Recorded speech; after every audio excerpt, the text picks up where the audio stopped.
Lucky Luciano's story begins in the rugged hills of Lercara Friedi, Sicily, where poverty shaped the rhythm of everyday life. Born Salvatore Lucania in 1897, he grew up in a world defined by tradition, hardship, and the quiet influence of the Mafia. His family, like thousands of others, dreamed of a better future across the ocean. When they arrived in New York, Luciano was just 10 years old, stepping into a city overflowing with immigrants, opportunity, and danger. The Lower East Side was a harsh place for a young boy. Crowded tenements, street gangs, and constant competition for survival created an environment where toughness was essential. Luciano learned quickly that strength alone wasn't enough. Intelligence mattered. Charm mattered. The ability to read people mattered. As a teenager, he drifted into the world of street gangs. But even then, he stood out. He wasn't the biggest or the strongest, but he had a rare talent for leadership. He understood how to make people follow him, how to negotiate, and how to turn rivals into allies.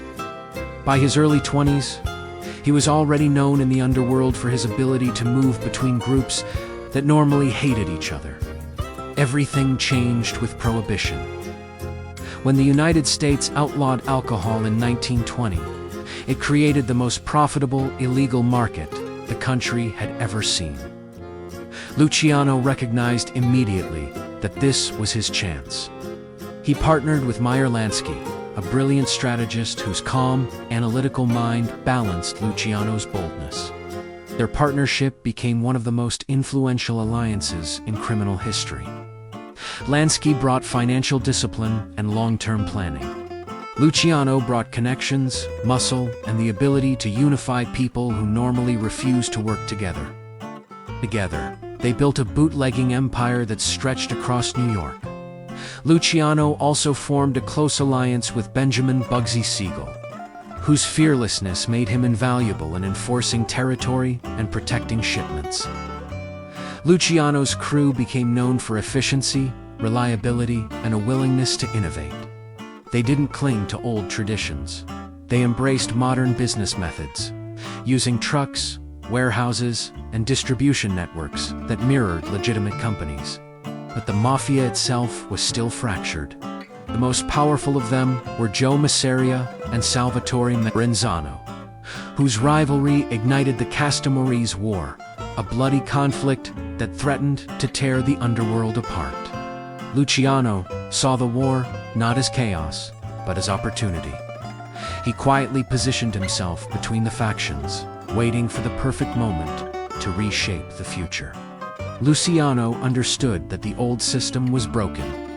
The idea of a single boss of bosses created endless conflict. Luciano envisioned something different, a modern, organized syndicate built on cooperation rather than constant war. But to achieve that vision, the old bosses had to go.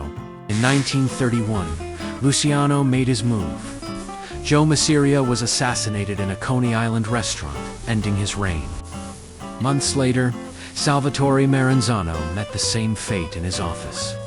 With both men gone, Luciano finally had the freedom to reshape the Mafia. He introduced a revolutionary idea, the Commission. Instead of one supreme leader, the Mafia would be governed by a council representing the major families. Disputes would be settled diplomatically. Territory would be respected. Violence would be used strategically, not recklessly. The Commission transformed organized crime into a national syndicate. Luciano's structure allowed the 5 families to coordinate operations, expand influence, and avoid the destructive wars that had plagued the past. Under his leadership, the Mafia became more stable, more profitable, and far more powerful. Luciano also encouraged cooperation with Jewish and Irish criminal groups, believing that diversity in alliances created strength. This approach broke from old-world traditions and helped the syndicate expand into gambling, narcotics, labor racketeering, and international smuggling. Luciano's rise, however, drew the attention of law enforcement. In 1936, prosecutor Thomas Dewey targeted Luciano in a high-profile case involving prostitution rings. Luciano denied the charges, but the trial ended with a conviction and a sentence of 30 to 50 years. Even behind bars, his influence remained intact. He continued to communicate with associates, and his organizational structure held firm. During World War II, Luciano's power took an unexpected turn. The U.S. government, concerned about sabotage on New York's docks, quietly enlisted Luciano's help. Through his connections, he ensured cooperation from dockworkers and longshoremen, reducing the risk of enemy interference. This secret collaboration later contributed to his early release, though it came with a price: deportation to Italy. Luciano spent his final years in Naples, far from the empire he built.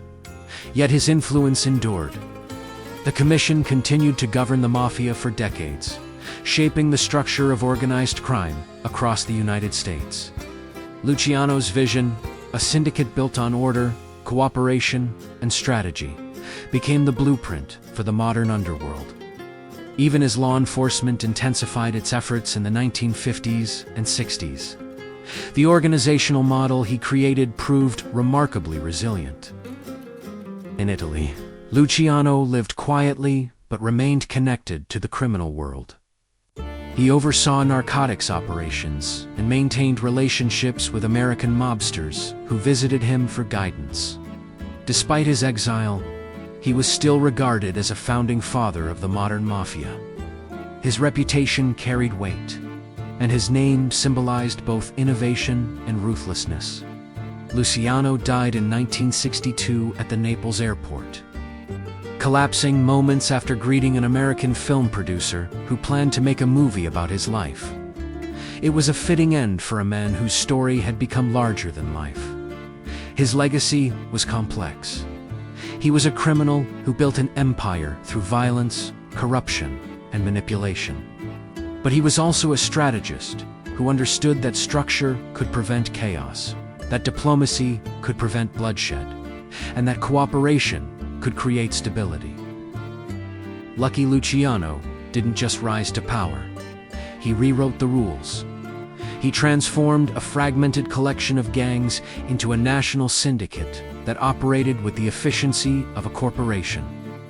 His creation of the Commission reshaped the Mafia for generations, influencing everything from leadership succession to territory management. Even today, his impact can be seen in the way organized crime groups structure themselves, resolve disputes, and maintain order. Luciano's story is a reminder that power often comes from vision, the ability to see what others cannot. He saw that the future of organized crime depended on unity, strategy, and modernization, and he built a system that endured long after he was gone. His life remains one of the most fascinating chapters in American criminal history, a tale of ambition, betrayal, innovation, and the relentless pursuit of control. Lucky Luciano's legacy is not just the empire he built, but the blueprint he left behind. A blueprint that shaped the underworld for decades, and one that continues to influence the shadows of organized crime even now. If you enjoyed this video, please like, comment, and consider subscribing to my channel.